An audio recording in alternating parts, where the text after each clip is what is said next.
Mercury is stationing direct at the final degrees of Pisces, so close to Saturn, Venus retrograde, and the North Node. It's a pretty interesting checkpoint here, and it feels like a moment that is encouraging us towards thinking and planning, yes, but I feel like mostly that learning comes through questioning, listening, and through reflection at a time like this. So, if it feels right to you, sometime in the next few days, maybe between the 6th and the 8th, you can work with these 6 reflective questions as we process Mercury going direct, which happens on the 7th. But this station, this slowing down of Mercury and turning around, between the 6th and the 8th, really even a day on either side of that, is a great time for these reflections. Okay, so I just set up some few points here. We can work through the video as we go. Okay, the first question is, what relationship pattern am I seeing more clearly? So with Venus retrograde's focus on relationship and relationship patterns, this Mercury retrograde is way more relational than usual. And late in Pisces, it is sort of working with compassion, more compassion for ourselves, more compassion for others. It's interesting. It's like we're able to look at these old relationship patterns, not just with clarity, but with a different energy because of that compassion.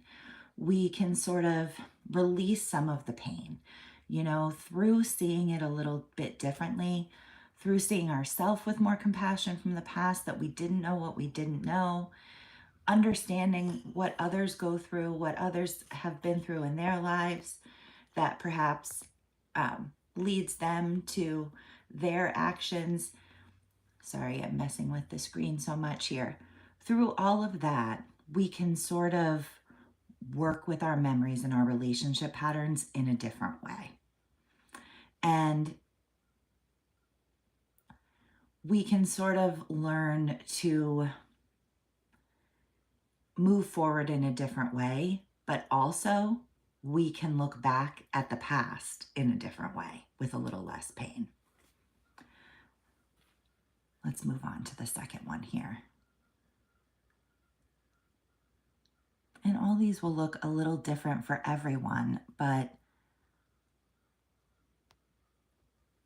with this really powerful signature, so many different planets up here working with this Mercury retrograde, I was just noticing some different overlaps that might apply to everyone.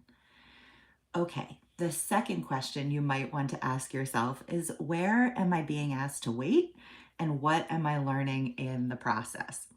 So retrogrades can sort of bring slowdowns and going backwards and redoing, and Saturn can as well. Saturn can bring delays.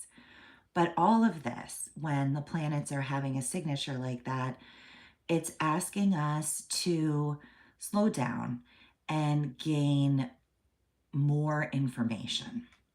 So, is there some skill, some discipline, maybe some patience that you've been developing in the process as you wait for whatever it is you're working on to fully come together, for it to show itself in the outside world, what you're dreaming of on the inside? What is this delay, this slowdown, helping you to work on? And how is that critical for the future? How is that skill or that discipline or that patience or whatever this sort of slowdown is helping you to build? Why is it that you need that skill? Because especially with Saturn here as well, we've really been called to do that during this Mercury retrograde. There may be a place where you're feeling quite frustrated. How have you moved through that place? And how is that skill going to serve you in the future? That's another really good question to reflect on. Okay, the third question that I have for today is, where am I being nudged to go higher? So We have Pisces here, these late degrees of Pisces, which is an incredibly sort of spiritual, mystical, open, expansive signature. And then the North Node as well is adding something a little extra to the mix. And the North Node stretches us towards our destined future. The North Node is all about where you're going. And like I said, late Pisces is powerful too. So you may be sort of feeling that pull lately to go higher, to be wiser, to be more spiritual, to think about a situation sort of above and beyond just yourself. So this is a great time to listen to that voice that is calling you higher. And yeah, take note of how it's guiding you. Let's move on to the next question. I think they're all important, but I do think that 6 kind of brings it all together. And I will also answer questions at the end. Thank you for your comments and your questions.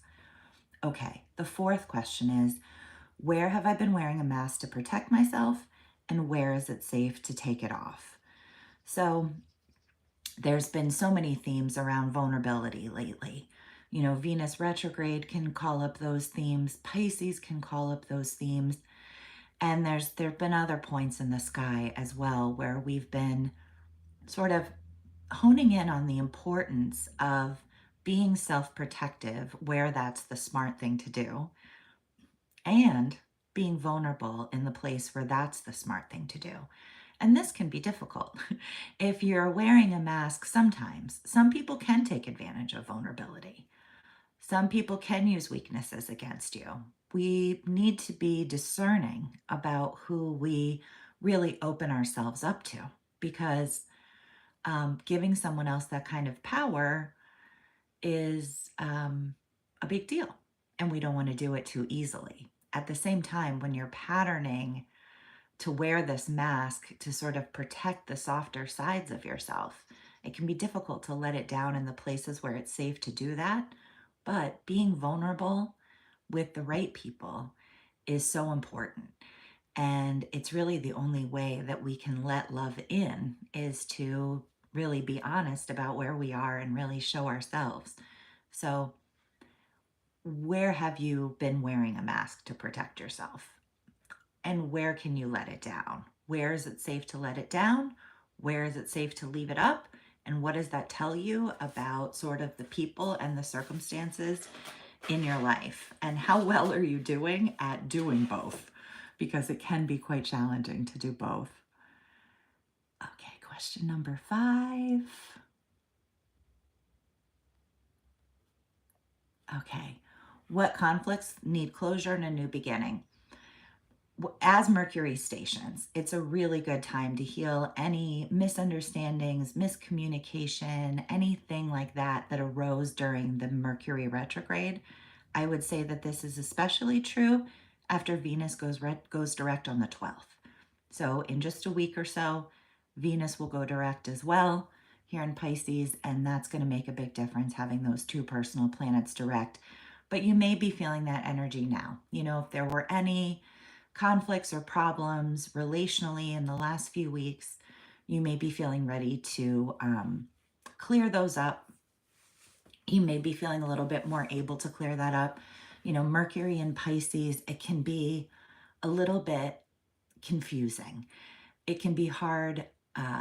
Mercury likes clarity, and Pisces really doesn't. Pisces is fine to be open and expansive.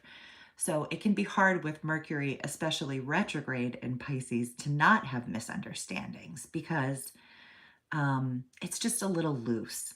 So even though Mercury is still in Pisces, we are going direct now. Still, I think at the same time, in a week or so from now, once Venus is direct and as those planets move into Aries, it will be even easier to clear up any conflicts that arose in the last few weeks. Okay, and the final point that I have for today is sort of one that I feel like kind of brings it all together. It is kind of the heart of the matter. How can you let your soul lead you more now? With so much in late Pisces, this really is the heart of the matter.